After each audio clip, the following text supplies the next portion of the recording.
Welcome to future vision study centre Salem. UG dead பட்டதாரி ஆசிரியர் நியமன தேர்வு தமிழ் பாடத்திட்டம் இயல் 10 தலைப்பு இதழியல் பகுதி 4. பகுதி 3 வரையில் நாம் என்னென்ன தலைப்புகளில் கண்டிருந்தோம் என்று நினைவிருக்கிறதா?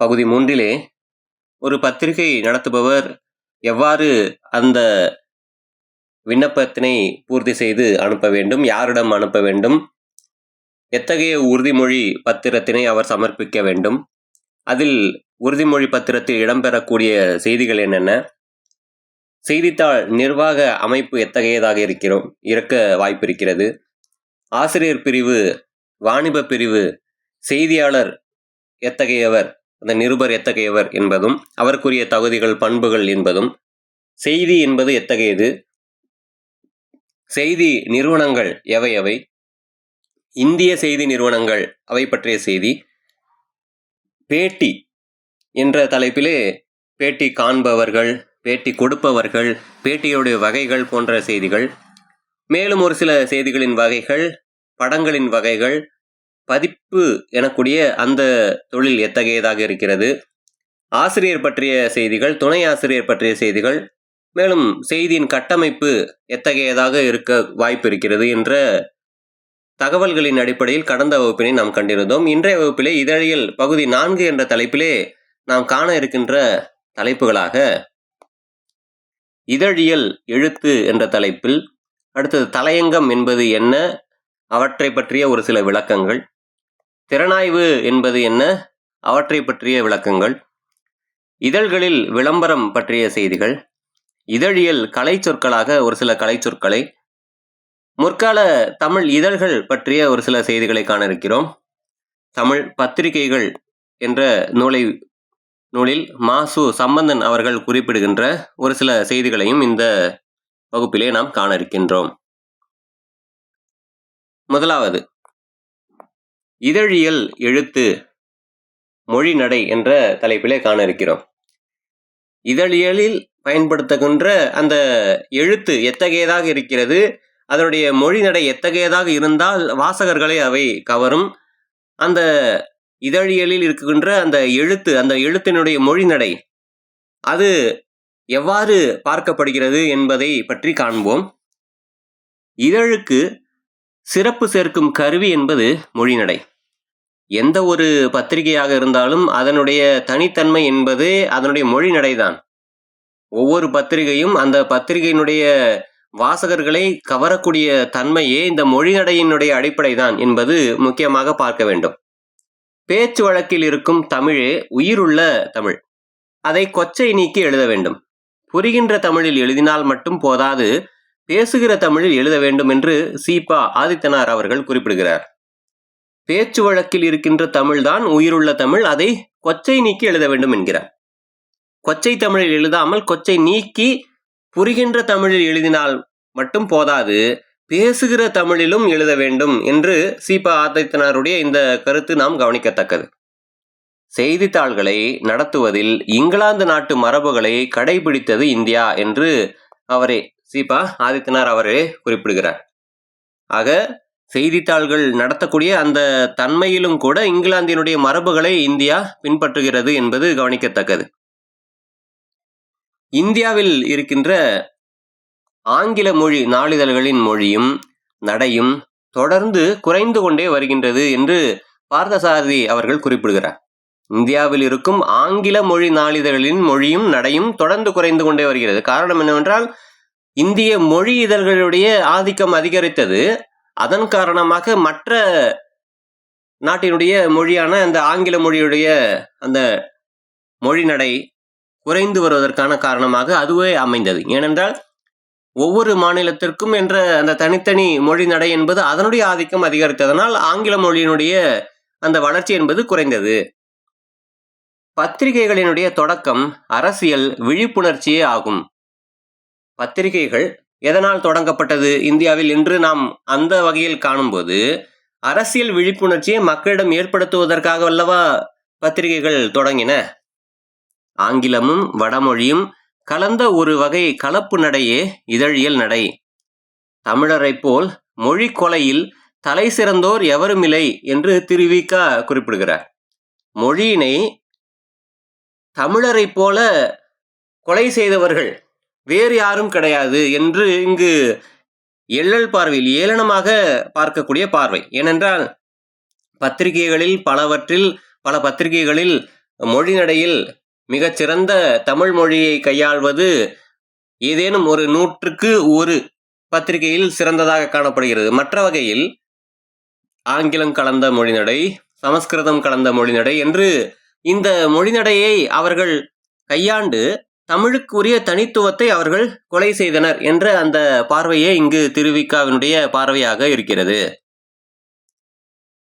அடுத்து, தமிழ் நாளிதழ்களில் தனி பெரும் மாற்றத்தை ஏற்படுத்தியவர் திருவிக. உரைநடை வளர்ச்சிக்கு வித்திட்டவர் திருவிக. இது கவனிக்க வேண்டியது. உரைநடை வளர்ச்சிக்கு வித்திட்டவர் என்ற அந்த பெருமை உடையவர் யார் என்றால் திருவிக. இதழியல் வரலாற்றில் நல்ல தமிழ் சொற்களை நடைமுறைக்கு கொண்டு வந்தவரும் அவர்தான். அருந்தமிழ் சொற்களை இதழியலில் பயன்படுத்தியவர் திருவிக. அருந்தமிழ், பழைய தமிழ் சொற்களை இதழியலில் கொண்டு வந்து பயன்படுத்தியவர் அவர். பாமர தமிழுக்கு என்றும் பெருமையும் பொலிவும் உண்டு என்பதை நிலைநாட்டியவர் வரதராஜலு நாயுடு அவர்கள். பாமர தமிழுக்கு என்றும் பாமரனுடைய அந்த தமிழுக்கு பெருமையும் பொலிவும் உண்டு. பழைய பெருமை, புது பொலிவு, இந்த இரண்டும் உண்டு என்பதனை இந்த வரதராஜலு நாயுடு அவர்கள் நிலைநாட்டியிருக்கிறார்.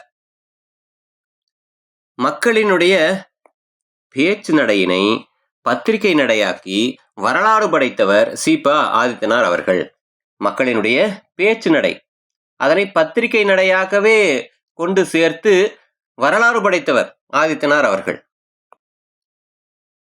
பேச்சு நடை பத்திரிகை நடையாக வரலாறு படைப்பதற்கு முடியுமா என்றால் முடியும். அதுவும் இவரால் முடிந்தது. எந்த பத்திரிகை நினைவுகிறதா? தின தந்தி. அதனுடைய ஆசிரியர் சீப ஆதித்தனார். பத்திரிகை எழுத்தாளர் கையேடு என்ற புகழ்பெற்ற இதழியல் நூலை எழுதியவர் சீப ஆதித்தனார். இங்கு இதனையும் நாம் கவனிக்க வேண்டும். சீப ஆதித்தனார் அவர்கள் இயற்றிய நூல், உலக புகழ்பெற்ற அந்த நூல் எது என்றால் பத்திரிகை எழுத்தாளர் கையேடு என்ற அந்த நூல். எது பற்றி யாருக்காக எழுதுகின்றோம் என்ற உணர்வுடன் எழுதுவதே இதழியல். இலக்கிய நடையாக அல்லாமல் பாமரர் புரிந்து கொள்ளும் வகையில் சிறப்பாக அமைவதே இதழியல் நடை. இந்த வகை நடையில்தான் இவர் இந்த தினத்தந்தி என்ற அந்த இதழை நடத்தியதனால் அந்த இதழ் பாமர மக்களுக்கும் சென்று சேர்ந்தது என்பது கவனிக்கத்தக்கது. அடுத்தது தலையங்கம் என்ற ஒரு பகுதி. செய்தித்தாளில் மிகவும் புறக்கணிக்க பெறுகின்ற, குறைவாக மதிப்பிட பெறுகின்ற பகுதி தலையங்கமாகும் என்று ஜான் ஜோஹன்பர்க் என்பவர் குறிப்பிடுகிறார். இதனை கவனிக்க வேண்டும். இந்த கூற்றினை கூறியவர் யார்? செய்தித்தாளில் மிகவும் புறக்கணிக்க பெறுகின்ற, குறைவாக மதிப்பிட பெறுகின்ற பகுதி தலையங்கம் என்று கூறியவர் யார்? ஜான் ஜோஹன்பர்க். என்சான் உடம்பிற்கு சிரசே பிரதானம் என்பது போல தலையங்கம் இதழில் சிறப்பான இடத்தை பெறுகிறது என்று கூறியவர் யார்? என்சான் 8 ஜான் அளவு உடம்பு, அதற்கு தலையே பிரதானம் என்பது போல தலையங்கம் என்பது இதழில் சிறப்பான இடத்தை பெறுகின்றது என்று கூறியவர் என்றால் இங்கு கூறியவர் பெயர் குறிப்பிடப்படவில்லை. ஆனால் அவ்வளவு முக்கியமாக இங்கு தலையங்கம் என்பது பார்க்கப்படுகிறது. தலையங்கம் செய்தித்தாளினுடைய கருத்து கண்ணாடி என்று கூறியவர் யார் என்றால் MV காமத் என்பது நினைவில் இருக்க வேண்டும். செய்தித்தாளினுடைய கருத்து கண்ணாடி, ஒரு செய்தித்தாள் எதனை மையப்படுத்தி வெளிவருகிறதோ அதனை வெளிக்காட்டக்கூடிய ஒரு கண்ணாடியாக தலையங்கம் என்பது இருக்கிறது என்பது இங்கு கருத்தாக பார்க்கப்படுகிறது. ஒரு நல்ல தலையங்கம் செயலை தூண்டுகிறது, பணிகளை முடுக்குகின்றது, சட்டத்தை திருத்துகின்றது, புரட்சியை தோற்றுவிக்கின்றது என்று MV காமத் அவர்கள் குறிப்பிடுகிறார். சிறந்த ஒரு நல்ல தலையங்கம் என்பது ஒரு செயலை தூண்டுகிறது, புதிதாக ஒரு ஊக்கத்தை உருவாக்கி அந்த செயலை மிகுந்த வேகமாக செயல்படுத்த தூண்டுகிறது, பணிகளை முடுக்கி விடுகிறது, வேகமாக செய்ய தூண்டுகிறது, சட்டத்தை திருத்துகின்றது, புரட்சியை தோற்றுவிக்கின்றது என்று குறிப்பிடுகிறார். மேலும் ஒரு குறிப்பிட்ட கொள்கை திட்டம், நிகழ்ச்சி பற்றிய இதழின் கண்ணோட்டத்தை தலையங்கம் வெளிப்படுத்துகின்றது என்று குறிப்பிடுகிறார். குறிப்பிட்ட ஒரு கொள்கையோ திட்டமோ நிகழ்ச்சியோ இவை பற்றிய இதழ், அதனுடைய கண்ணோட்டம், இதனை வெளிப்படுத்தக்கூடியது ஒரு செய்தித்தாளில் தலையங்கம் மட்டுமே என்று டி.எஸ். மேத்தா அவர்கள் குறிப்பிடுகிறார். தலையங்கம் மூலம் பொதுமக்களிடம் விழிப்புணர்வை ஏற்படுத்தியவர்கள் முக்கியமானவர்கள் என்றால் காந்தி, மகாத்மா காந்தியும் பாரதியும் திரு வி.க.வும் ஆவர். பொதுமக்களிடம் ஒரு விழிப்புணர்வு அது தலையங்கத்தின் மூலமாக ஏற்படுத்தியவர்களில் முக்கியமானவர்கள் இவர்கள்.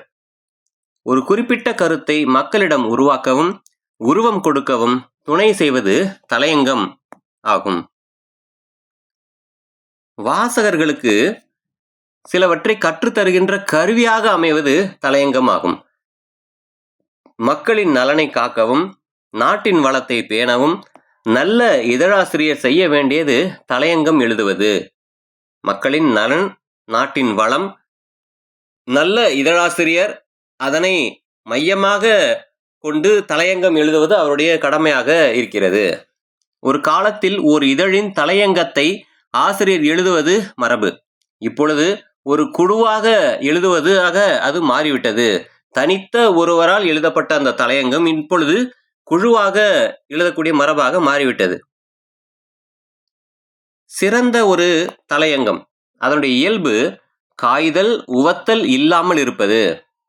சிறந்த ஒரு தலையங்கம் என்றால் அதனுடைய இயல்பு காய்தல், எந்த ஒரு சினம் கொண்ட பார்வையும் இல்லாமல், எந்த ஒரு ஒருதலை பட்சமான பார்வையும் இல்லாமல், அதாவது எந்த ஒரு பாரபட்சம் பார்க்காமல் இருத்தல், இது காய்தல் உவத்தல் இல்லாமல் இருப்பது என்பது தலையங்கத்தினுடைய தன்மையாக பார்க்கப்படுகிறது. தலையங்கம் எழுதுவோர் அறிவியலாளரை போல உண்மையை பின்பற்ற வேண்டும்.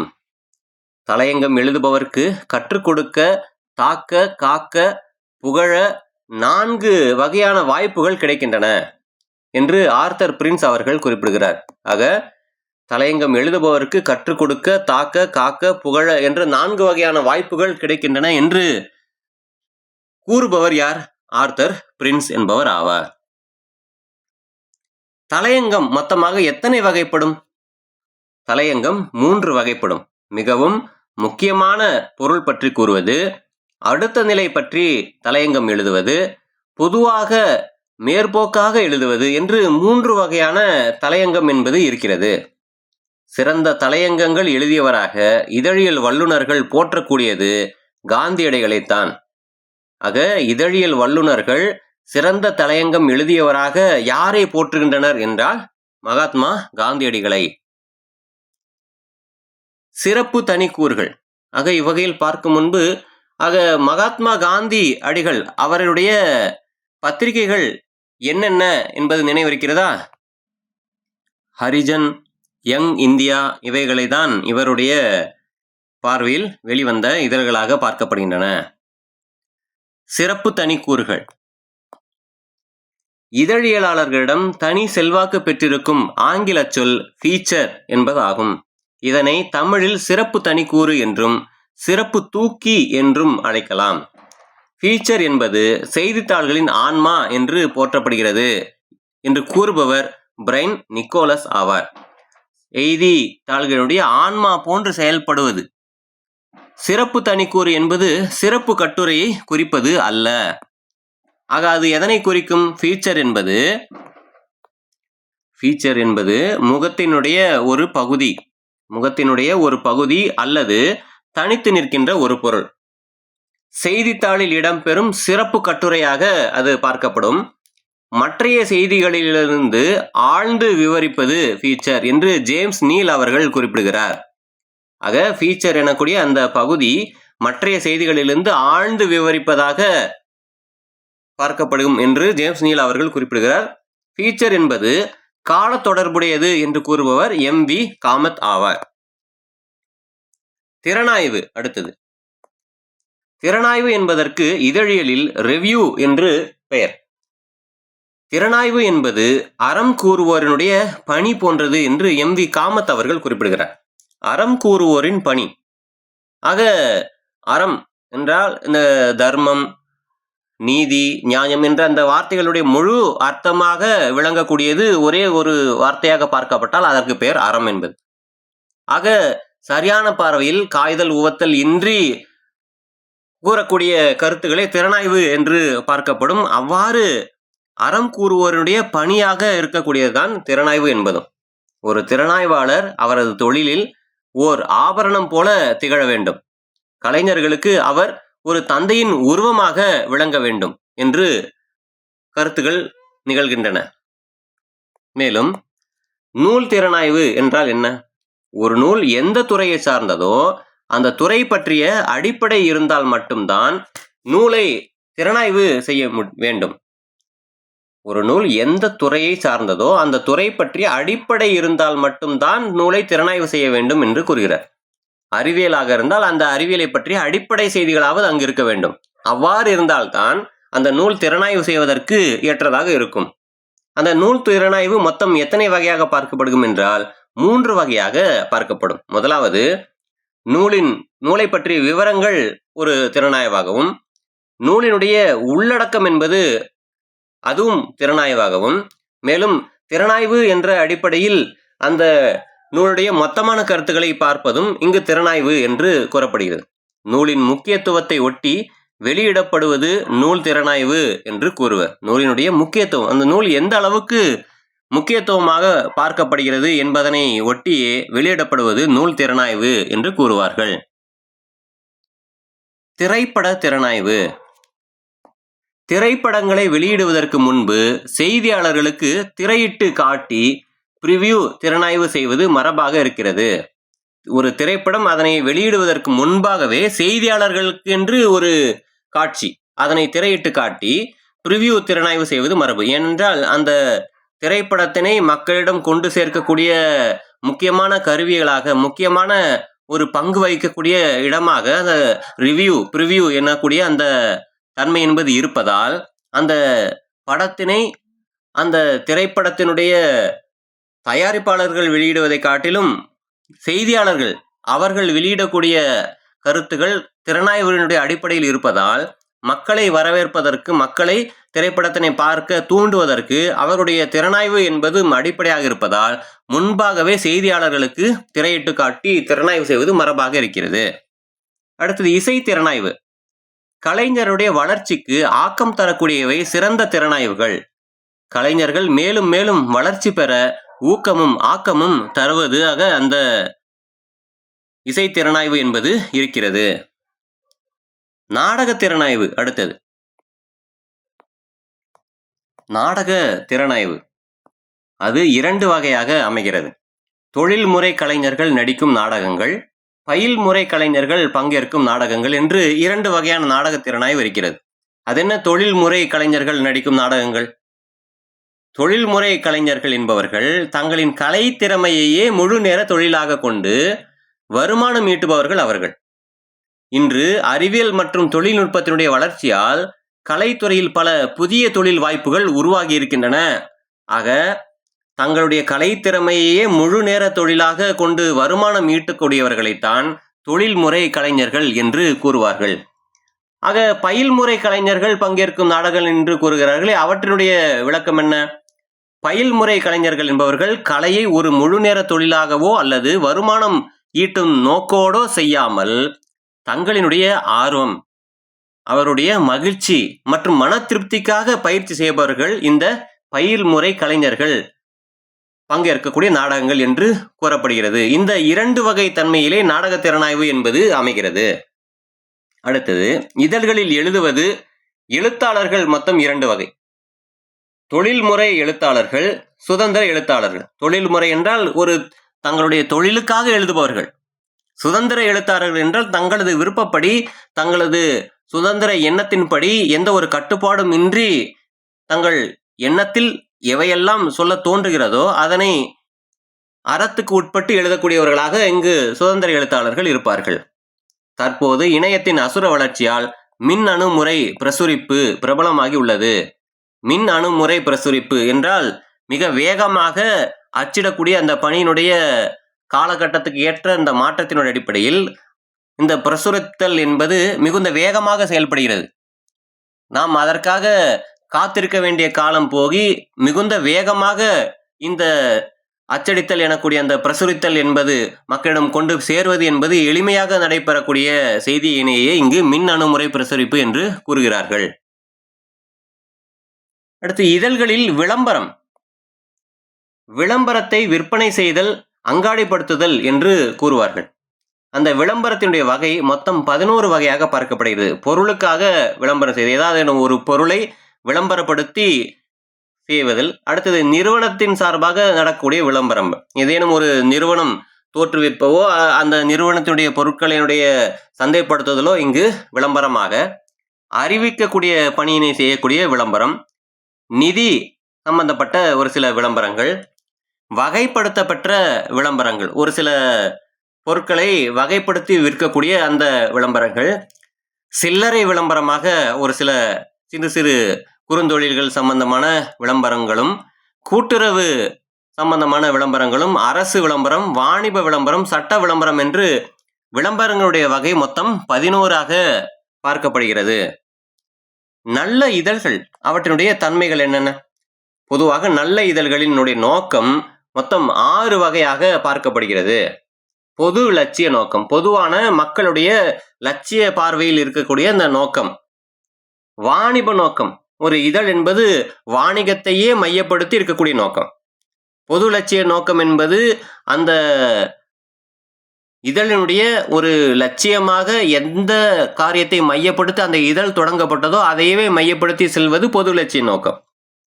அதில் வாணிப நோக்கம் என்பது லட்சியத்தோடு ஆரம்பித்திருந்தாலும் பிற்காலகட்டத்தில் வாணிபம் செய்வதையே தன்னுடைய நோக்கமாக கொள்ளக்கூடிய இதழ்களும் உண்டல்லவா வாணிப நோக்கம் என்பது. கட்சி அரசியல் இதழ்கள், ஒரு சில இதழ்கள் அந்த கட்சியினுடைய அந்த அரசியல் பார்வையினையே சொல்லக்கூடிய இதழ்கள் அங்கங்கு இருக்கின்றன. அத்தகைய இதழ்களாக ஒரு சில இதழ்கள் அவை சம்பந்தப்பட்ட செய்திகளையே கூறக்கூடியனவாக இருக்கின்றன. அரசு இதழ்கள், அரசின் கொள்கைகள், அரசின் நலத்திட்டங்கள் இவைகளை வெளியிடக்கூடிய இதழ்களாக ஒரு சில இதழ்கள். ஆராய்ச்சி கருத்துக்களை வெளியிடக்கூடிய இதழ்கள். சாதி சமய சம்பந்தமான இதழ்கள். ஆக எந்தெந்த இதழ்கள் எந்தெந்த கருத்தினை நோக்கத்தினை அடிப்படையாக கொண்டு உருவாக்கப்பட்டதோ அவற்றை இந்த 6 அடிப்படையிலே இங்கு கூறுவார்கள். விளம்பரத்தினுடைய கடமைகள். ஒரு விளம்பரம், அந்த விளம்பரத்தினுடைய கடமைகளாக மொத்தம் 7 கூறப்படுகிறது. அதில் முதலாவது பொறுப்பு. ஒரு விளம்பரம் எத்தகைய விளம்பரம், எத்தகையோருக்கு செல்ல அந்த விளம்பரம் என்பது தகுதியானதாக இருக்கிறது. அந்த விளம்பரத்தினை சரியான பொறுப்பு உணர்ந்து இதழ்களில் வெளியிடுவார்கள். அந்த விளம்பரத்தினுடைய கடமையில் அடுத்தது சுதந்திரம் என்பதும் பார்க்கப்படுகிறது. கட்டுப்பாடு தவிர்த்தல், சரியாக வெளியிடல், ஒருதலை சார்பின்மை, நியாயமாக செயல்படல், பண்பாடு என்று இந்த 7 வகை கடமைகளில் ஒரு விளம்பரம் என்பது அமையும். இந்த 7னுடைய தன்மையினை புரிந்து அந்த விளம்பரமானது பத்திரிகைகளில் வெளியிடப்படுகிறது. நல்ல செய்தித்தாளினுடைய பண்புகளாக பார்க்கக்கூடியவை மொத்தம் 9 என்று கூறப்படுகிறது. ஒரு நல்ல செய்தித்தாளுடைய பண்பு நிச்சயமாக 9 இருக்க வேண்டுமாம். முதலில் அது முக்கியமான செய்திகளையே அது வெளியிட வேண்டும். தேவையற்ற செய்திகளை வெளியிடாமல் எது சமுதாயத்திற்கு முக்கியமோ அது சம்பந்தமான செய்திகளையே அது வெளியிட வேண்டும். முழுமையாக வெளியிடுதல், அரைகுறையாக இல்லாமல் ஒரு செய்தியினை அவர்கள் உணர்ந்த அத்தனை உண்மையான தகவலினை அது முழுமையாக வெளியிடல் வேண்டும். சமுதாய உணர்வோடு செயல்பட வேண்டும்.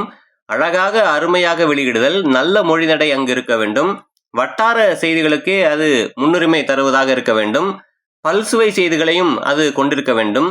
சொந்த காலில் நிற்பது அடுத்த எந்த ஒரு செய்தி நிறுவனங்களிலிருந்தும் காப்பி அடிக்காமல் சொந்தமாக அது தன்னுடைய செய்திகளை தெரிவிப்பதாக இருக்க வேண்டும். சுதந்திர பார்வை என்பதும் அங்கு இருக்க வேண்டும். அந்த தனது கருத்துகளுக்கு தானே முழு சுதந்திர பொறுப்பை ஏற்கக்கூடிய தன்மையிலே அது இருக்க வேண்டும் என்று பார்க்கப்படுகிறது. ஆக இந்த 9 பண்புகள் நல்ல செய்தித்தாளுடைய பண்புகளாக பார்க்கப்படுகிறது. இதழியலில் இருக்கக்கூடிய ஒரு சில கலை சொற்களை பற்றி காண்போம். ஏடி என்றால் ஆட் என்பது விளம்பரம் என்றும், யுஎன்ஐ என்பது யுனைடெட் நியூஸ் ஆஃப் இந்தியா, இந்திய செய்தி நிறுவனம் என்றும், யூபிஏ என்பது யுனைடெட் பிரஸ் இன்டர்நேஷனல், அமெரிக்க செய்தி நிறுவனம் என்றும், எடிட்டோரியல் என்பது தலையங்கத்தையும், ஃபேக் நியூஸ் என்பது பொய் செய்தியையும், காப்பி என்பது செய்தியினுடைய கையெழுத்து படியையும், ஆப் அசோசியேட் பிரஸ் என்பது அமெரிக்க செய்தி நிறுவனத்தையும், ஃபிளாஷ் என்பது முக்கியமான நிகழ்ச்சியினுடைய முதல் தகவலையும் அது குறிக்கிறது. ஃபாலோ அப் என்பது செய்தியினுடைய தொடர்ச்சியையும், ஃப்ரீலான்சர் என்றது சுதந்திர எழுத்தாளரையும், டம்மி என்பது செய்தித்தாளினுடைய மாதிரி வடிவத்தையும், கவர் ஒரு நிகழ்ச்சிக்கு அல்லது கூட்டத்திற்கு சென்று செய்தியை பெறுவது, கரஸ்பாண்டன்ட் என்பது செய்திகளை திரட்டி அனுப்புபவரை கரஸ்பாண்டன்ட் என்று கூறுவார்கள். எடிசன் என்பது பதிப்பு, ஃபில்லர் என்பது இடநிரப்பி, ஸ்டோரி என்றால் செய்தி, ஸ்கூப் என்பது திரட்டிய செய்தி. ஸ்ட்ரைட் நியூஸ் என்பது நேரடி செய்தியையும், ரஷ் என்பது விரைந்து திரட்ட வேண்டிய செய்தியாகவும், ப்ரூஃப் ரீடர் என்றால் அச்சுப்பிழை திருத்துபவர் என்றும், ஆஃப்செட் என்பது அச்சிடும் முறைகளில் ஒன்றாகவும், மேக்கப் என்பது செய்திகளை அழகாக அமைத்தல் என்றும், லீட் என்றால் செய்தியினுடைய முகப்பு செய்தியாகவும், 0 ஹவர் என்பது சட்டப்பேரவையில் கேள்வி நேரத்தை தொடர்ந்து வரக்கூடிய நேரமாக இந்த 0 ஹவர் என்பதும், எல்லோ ஜேர்னலிசம் என்றால் உணர்ச்சியை தூண்டி உண்மைக்கு புறம்பான செய்தியை வெளியிடுதல் என்பது எல்லோ ஜேர்னலிசம் என்று பார்க்கப்படுகிறது. ஆக எல்லோ ஜேர்னலிசம் என்றால் என்ன என்பதனையும் நாம் இங்கு முக்கியமாக பார்த்துக் கொள்ளுதல் நல்லது. கவர் ஸ்டோரி என்பது முக்கியமான செய்தி, ரன்னிங் ஸ்டோரி என்றால் தொடர்ந்து வரும் செய்தி, பஃப் என்பது தனி மனித விளம்பர செய்தி, ப்ரூஃப் ரீடர் என்பது அச்சுப்பிழை திருத்துபவர், PM என்றால் மாலை பதிப்பு, INS என்பது இன்டர்நேஷனல் சர்வீஸ் என்பதும் அதாவது தேசிய சேவை என்று, கிரீன் ப்ரூஃப் என்றால் திருத்தப்படாத அச்சுப்பிரதி என்றும், ABC என்பதற்கு ஆடிட் பொரே ஆஃப் சர்க்குலேஷன் இதழ்களின் வெளியீட்டினுடைய தணிக்கை நிறுவனமாகவும், AM என்பது காலை பதிப்பு என்றும், AM என்பது காலை பதிப்பு, PM என்பது மாலை பதிப்பு. மேலும் பிக் நியூஸ் பேப்பர் என்றால் 50,000 பிரதிகளுக்கு மேல் அச்சிடும் பத்திரிகையை பிக் நியூஸ் பேப்பர் என்று கூறுவார்கள். கேப்ஷன் என்பது தலைப்பு, கிரெடிட் லைன் என்றால் கருத்துப்படம், FIR என்பது ஃபர்ஸ்ட் இன்ஃபர்மேஷன் ரிப்போர்ட் என்றும் அதாவது வழக்குகள் பற்றிய முதல் தகவல் அறிக்கை என்று கூறுவார்கள். ஹெட் என்றால் தலைப்பு, கில் வேண்டாதவற்றை நீக்குதல் என்றும், ரஷ் என்றால் விரைந்து செயல்பட்டு திரட்ட வேண்டிய செய்தி என்றும், ஸ்ப்ரெட் உள்பக்கத்தில் தலைப்பினை விரித்து அச்சிட்டு வெளியிட வேண்டிய செய்தி என்று ஸ்ப்ரெட் என்பதை குறிப்பிடுவார்கள். மேலும் ரோட்டரி என்றால் சுழல் எந்திரம் என்றும், ரீரைட் என்பது செய்தித்தாளை இறுதி வடிவத்தில் அச்சிடும் சுழல் எந்திரம் என்றும், பிளே அப் என்றால் ஒரு செய்திக்கு அல்லது ஒரு தனிநபருக்கு முக்கியத்துவம் கொடுத்து வெளியிடுவது என்றும், ஆபிட் என்பது இறந்த மனிதரை பற்றிய குறிப்பு என்றும், இவைகளெல்லாம் ஒரு இதழில் இருக்கக்கூடிய முக்கியமான கலை சொற்களாக பார்க்கப்படுகின்றன. ஆக கலை சொற்களுடைய பொருட்களையும் நாம் மனதில் பதிய வைத்திருத்தல் வேண்டும். முற்கால தமிழ் இதழ்களாக ஒரு சில இதழ்களை பற்றி பார்ப்போம். முதலாவது அவ்வகையில் சுதேசமித்திரன் என்ற இதழ் முற்கால தமிழ் இதழ் 1882 வார இதழாக தொடங்கி 1887 வாரம் மும்முறை இதழாக வளர்ந்து 1889 நாளிதழாகிய வரலாற்றினை கொண்டது. இது சென்னையிலிருந்து வெளிவந்தது. சுப்பிரமணிய ஐயர் இவ்விதழனுடைய ஆசிரியர். ஆக 82 தொடங்கியது, 87 வாரம் மும்முறை, 89 நாளிதழ். சென்னையிலிருந்து வெளிவந்தது. ஆசிரியர் G. சுப்பிரமணிய ஐயர் என்பதனை நினைவு வைத்துக் கொள்ள வேண்டும். முக்கியமான செய்தியாக இது இருக்கிறது. தென்னாப்பிரிக்க இந்தியரினுடைய அறப்போருக்கு பெருந்துணையாக இருந்தது. இவ்விதழ் அறப்போரினுடைய களத்தலைவராக விளங்கிய காந்தியடிகளை பற்றி தமிழ் உலகருக்கு அறிமுகம் செய்து வைத்த பெருமை சுதேசமித்திரனையே சேரும். ஆக மகாத்மா காந்தியடிகளை தமிழ் உலகிற்கு அறிமுகப்படுத்திய இதழ் என்பது எது என்றால் அது இந்த சுதேசமித்திரன் என்பதனை நினைவு வைத்துக் கொள்ள வேண்டும். அடுத்தது சுகுணபோதினி என்ற ஒரு இதழ் பெண்களுக்காக நடத்தப்பட்ட முதல் தமிழ் இதழ் என்னும் சிறப்பிற்கு உரியது. பெண்களுக்காக நடத்தப்பட்ட முதல் தமிழ் இதழ் என்றால் சுகுணபோதினி. பெண் கல்வி பரவுதல் வேண்டும் என்பதே இதனுடைய தலையாய நோக்கமாக இருந்திருக்கிறது. லோகோபகாரி வார இதழாக இது வந்தது. சென்னையிலிருந்து வெளிவந்தது. திரு வி. நடராஜ ஐயர் இவ்விதழுடைய ஆசிரியர். பின்னர் அந்த இதனுடைய ஆசிரியராக அறிஞர் சாமி சிதம்பரனார் அவர் இந்த இதழனை ஏற்று நடத்தியிருக்கிறார். ஆக லோகோபகாரி என்ற அந்த இதழனுடைய முதல் ஆசிரியர் நடராஜ ஐயர், இரண்டாவது சாமி சிதம்பரனார். இது வார இதழ் என்பதும் கவனிக்கத்தக்கது. ஞான போதினி என்ற இதழ் அடுத்தது. MS பூர்ணலிங்கம் பிள்ளை மற்றும் வி.கோ. சூரியநாராயண சாஸ்திரியாரால் ஆகிய இருவரும் இவ்விதழுடைய ஆசிரியர்களாக இருந்திருக்கிறார்கள். நாட்டு மக்களினுடைய நலன் கருதி வெளிவந்த இதழ்களுள் சிறப்பிடம் பெறுவது இந்த ஞான போதினி எனக்கூடிய இதழாகும். அடுத்தது ஞான சாகரம் என்பது. ஞான சாகரம் ஆசிரியர் நாகை வேதாச்சலம் பிள்ளை என்பவரால் நடத்தப்பட்ட இதழ்தான் இந்த ஞான சாகரமாகும். பிற்காலத்தில் அந்த வார்த்தையினை அவ்வாறே மாற்றி ஞானம் என்றால் அறிவு என்பதும், சாகரம் என்றால் கூடல், கடல் என்ற பொருளிலே அறிவு கூடல் என்னும் பெயரில் வெளிவந்தது. ஆசிரியர் பெயரும் மறைமலை அடிகள் என்றும் குறிப்பிடப்பட்டுள்ளது. ஞானசாகரம் தமிழுக்கும் சைவத்திற்கும் பெருந்தொண்டு செய்துள்ளதாக கூறுவார்கள். இந்தியா என்ற இந்த நாளிதழ் பாரதியார் இந்த இதனுடைய ஆசிரியராக இருந்தார் என்பது அனைவரும் அறிந்தது. இருந்தாலும் மேலும் ஒரு சில தகவலாக, அரசியல் கருத்து படத்தை முதலாக வெளியிட்ட இதழ் என்ற பெருமை இந்த எந்த இதழுக்கு உண்டு? அதனுடைய ஆசிரியர் யார் என்றால் பாரதியார். இந்தியா என்ற பத்திரிகை. இந்தியா இந்த இதழை தொடர்ந்து அவரால் வெளியிட முடியவில்லை. ஆங்கில ஆட்சியினுடைய அடக்குமுறை சட்டங்களே இந்த பத்திரிகை வெளிவராமல் போனதற்கான காரணமாக பார்க்கப்படுகிறது. விவேக போதினி குப்புசாமி ஐயர் இந்த இதனுடைய ஆசிரியராக கருதப்படுகிறார். முற்கால தமிழ் இதழ்களில் இது சிறப்பிடம் பெறுவதாக இருக்கிறது. தமிழ் பத்திரிகைகள் பற்றி மாசு சம்பந்தன் அவர்கள் அவருடைய நூலிலே என்னென்ன தகவல்களை எல்லாம் கொடுத்திருக்கிறார் என்று காண்போம். கிபி 6ஆம் நூற்றாண்டில் சீன அரசாங்கம் இட்சிங் பவே என்னும் இதழை தொடங்கியது. சீன அரசாங்கத்தினுடைய இட்சிங் பவே எந்த நூற்றாண்டில் துவங்கப்பட்டது?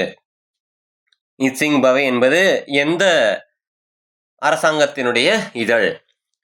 பீகிங் நியூஸ் என்பது கிபி 363 மரப்பலகையில் சீன எழுத்துக்களை செதுக்கிய பின்னர் அச்சிட்டு இவ்விதழ் வெளியானது. இது உலகத்தினுடைய பழமையான இதழாக கருதப்படுகிறது. கிங்போ இதழ் கிபி 750 துவங்கப்பட்டது.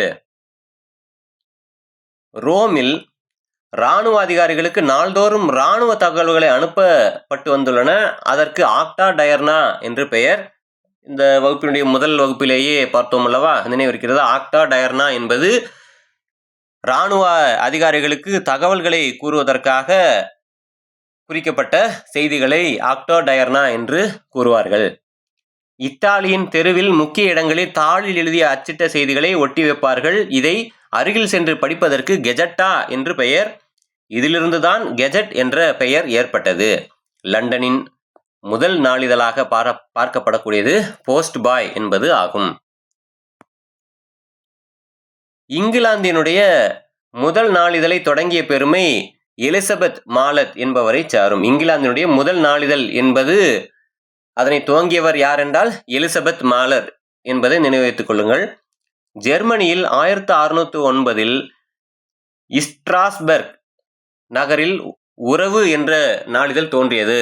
ஸ்ட்ராஸ்பர்க் என்றால் ஸ்ட்ராஸ்பர்க் என்பதனை அந்த வார்த்தையை நன்கு உச்சரித்து பார்த்துக் கொள்ளுங்கள். ஜெர்மனியில் ஸ்ட்ராஸ்பர்க் என்ற அந்த நகரிலே உறவு என்ற அந்த நாளிதழ் தோன்றியதாக சொல்லப்படுகிறது. ஆக எந்தெந்த நாட்டில் எந்தெந்த ஆண்டு காலகட்டங்களில் எந்தெந்த இதழ்கள் என்பதை நினைவு வைத்துக் கொள்ளுங்கள். இலங்கையிலே 1802 சிலோன் கெஜட் என்னும் இதழ் தொடங்கப்பட்டது. சிலோன் கெஜட் என்பது நினைவில் வைத்துக் கொள்ள எளிமையானது. அதனால் எந்த ஆண்டு என்பதனை நினைவு வைத்துக் கொள்ளுங்கள். 1802. இந்தியாவினுடைய வங்காளத்திலே 1816 கங்கா கிஷோர் பட்டாச்சாரி என்பவரால் வங்காள கெஜட் என்பது தொடங்கப்பட்டது. இந்தியாவில் 1816 கங்கா கிஷோர் பட்டாச்சாரி வங்காள கெஜட் என்ற அந்த பத்திரிகையினை தொடங்கியவர் யார் என்றால் கங்கா கிஷோர். 1785 சென்னை கூரியர் என்ற முதல் சென்னை மாகாண செய்தித்தாளை ரிச்சர்ட் ஜான்ஸ்டன் நடத்தினார். இந்திய மொழிகளிலே தமிழ் மொழியானது ரோம வரி வடிவில் 1554 லிஸ்பன் நகரில் கார்டிலா என்னும் வெளியீட்டில் அச்சிலானது. இது முக்கியமான பகுதி என்று ஏற்கனவே பார்த்திருந்தோம். கார்டிலா என்ற அந்த வெளியீடை பற்றியும் பேசியிருந்திருக்கிறோம். தமிழ் வரி வடிவில் தம்பிரான் வணக்கம் என்னும் கிறித்துவ சமய வெளியீடு முதலில் 1578 தமிழ் வரி வடிவில் வெளியான முதன் நூல் என்றால் தம்பிரான் வணக்கம் என்பது மனதில் வைத்துக் கொள்ளுங்கள். 1831 தமிழ் மேகசின் சென்னையில் இருந்த கிறித்துவ சமய பரப்பு கழகம் தமிழிலேயே முதலில் வெளியிட்டது இது. மெட்ராஸ் கிரானிக்கல் என்ற பெயரில் 1835 சென்னையில் வெளியானது. 1852 பெர்சிவல் பாதிரியார் தினவர்த்தமானி என்ற வார இதழை தொடங்கினார். ஆக தினவர்த்தமானி என்ற இதழை நடத்தியவர் யார் என்றால் பெர்சிவல் பாதிரியார் என்பதை நினைவித்துக் கொள்ள வேண்டும். அதில் முக்கியமாக அது எந்த பருவ இதழ் என்பதை நினைவித்துக் கொள்ளும். வார இதழாக அவர் நடத்தியிருந்திருக்கிறார். 1877 சுதேசாபிமானி இதழ் சேலத்தில் பகடாலு நரசிம்மலு நாயுடுவால் துவக்கப்பட்டு நடைபெற்றது. 1841 யாழ்ப்பாணத்தில் தோன்றிய உதயதாரிகை இலங்கையில் வெளியான முதல் தமிழ் மாத இதழ். இலங்கையில் வெளியான முதல் தமிழ் மாத இதழ் என்பது எது என்றால் உதயதாரகை. எந்த ஆண்டு? 1841. 1841 உதயாதித்தன் சைமன் காசி செட்டியாரால் தொடங்கப்பட்டது. 1835 வித்யாதர்ப்பணம் கதிரவேர் பிள்ளையால் வெளியிடப்பட்டது. 1835 பாலியர் நேசர் சின்னத்தம்பியால் தொடங்கப்பட்டது. துரைத்தன கல்வி சங்கத்தினரால் சென்னையில் வெளியிடப்பட்டது. 1870 ஜன வினோதினி என்ற அந்த இதழ்.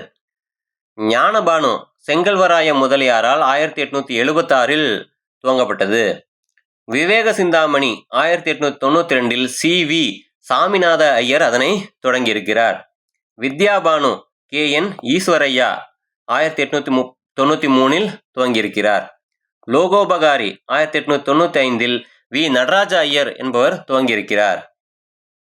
பெண் கல்வி என்ற பெயரிலே 1900 சகோதரி தாயார் அம்மா என்பவர்கள் அந்த இதழினை துவங்கியிருக்கிறார். சக்கரவர்த்தினி என்ற அந்த இதழானது 1916 கோ. வடிவேலு என்பவரால் துவங்கப்பட்டிருக்கிறது.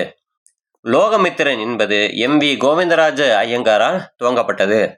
செந்தமிழ் இதழ் 1902 மதுரை தமிழ்ச்சங்கத்தின் சார்பில் வெளியிடப்பட்டு வரும் இலக்கிய மாத இதழ். ஆக 1902 மதுரை தமிழ்ச்சங்கத்தின் சார்பில் வெளியிடப்பட்டு வரும் இலக்கிய மாத இதழ் எது என்றால் செந்தமிழ் என்பதை நினைவித்துக் கொள்ள வேண்டும். அதனை வெளியிடுபவர்கள் யார்? மதுரை தமிழ்ச்சங்கம்.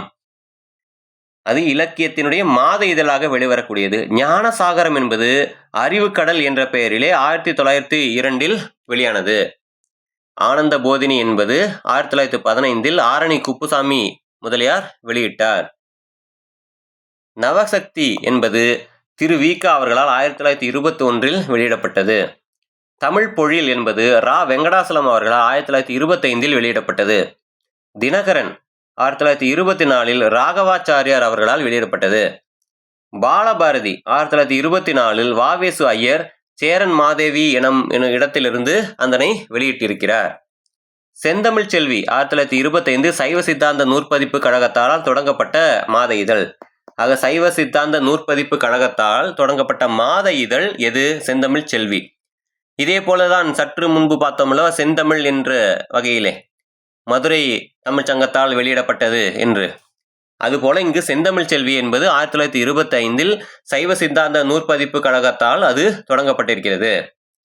பாரதி என்ற இதழ் 1930 நாராயணசாமி அவர்களால் வெளியிடப்பட்டது. ஆனந்த விகடன் 1926 பூவை வைத்தியநாதர் அவரால் வெளியிடப்பட்டது. பாட்டுக்குறு புலவன் பாரதியடா கவிமணி தேசிக விநாயகம் பிள்ளை எழுதிய பாடல் 1936 கலைமகள் இதழில் அந்த பாடல் என்பது வெளிவந்திருக்கிறது. கலாநிலையம் என்பது ஏ.ஆர். சேஷாசலம் அவரால் 1928 வெளிவந்தது.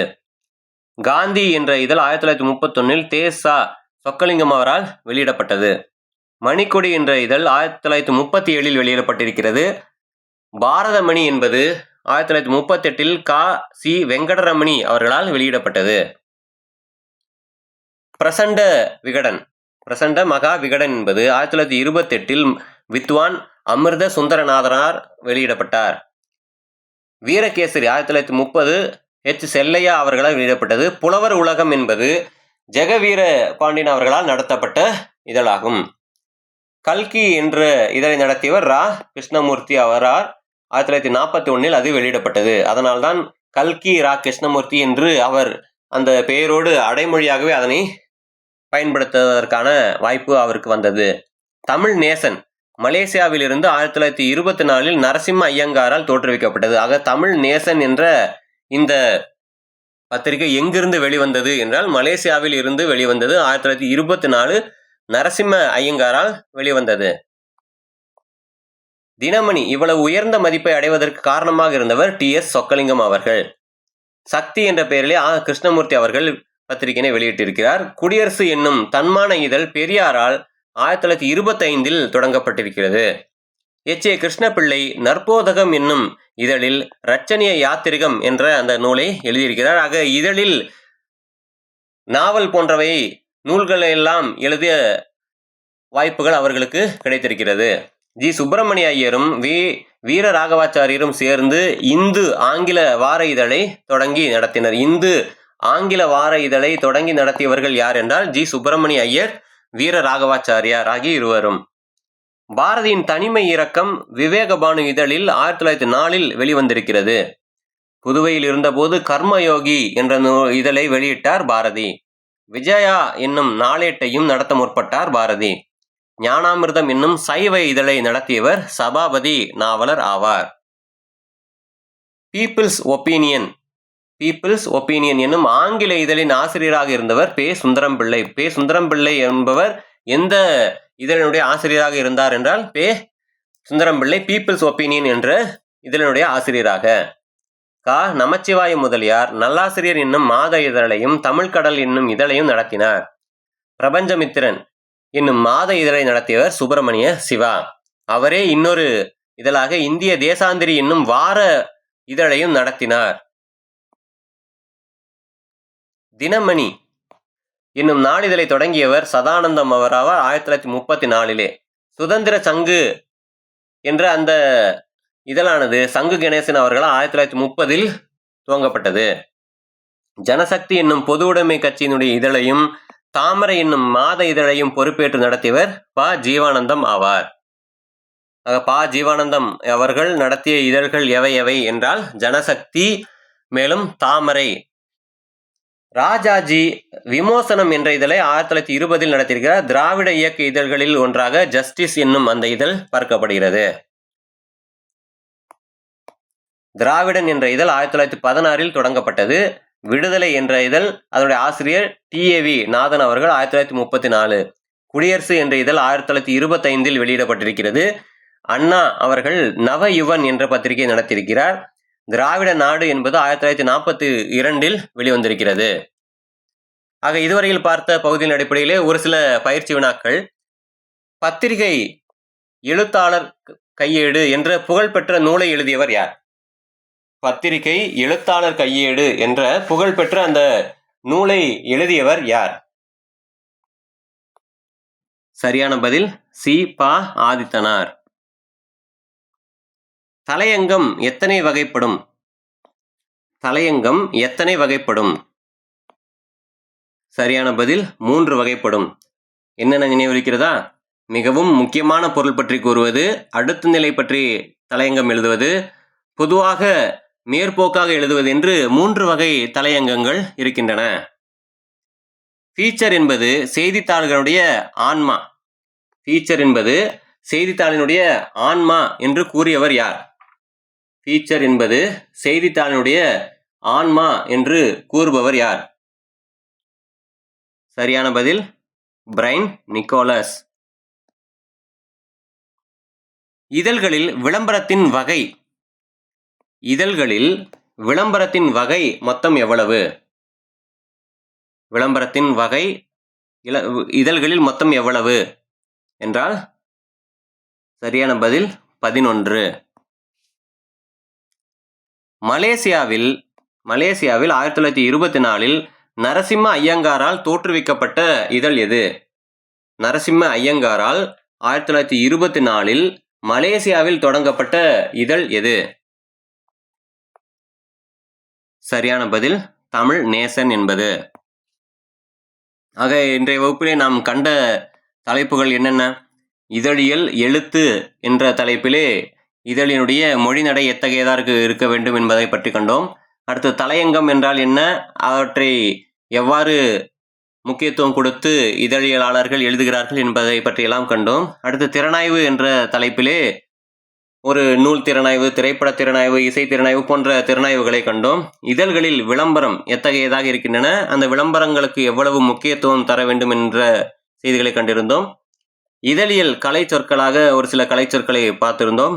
முற்கால தமிழ் இதழ்கள் என்ற தலைப்பிலே ஒரு சில இதழ்கள் பற்றிய செய்தியும், தமிழ் பத்திரிகைகள் பற்றி மாசு சம்பந்தன் அவர்கள் நூலிலே கிடைக்கக்கூடிய ஒரு சில பத்திரிகைகள் பற்றிய செய்திகளையும் உருவான காலங்களை பற்றிய செய்திகளையும் நாம் கண்டிருந்தோம். அடுத்த வகுப்பிலே கணினி தமிழ் என்ற தலைப்பிலே சந்திப்போம். அதுவரையில் நன்றி.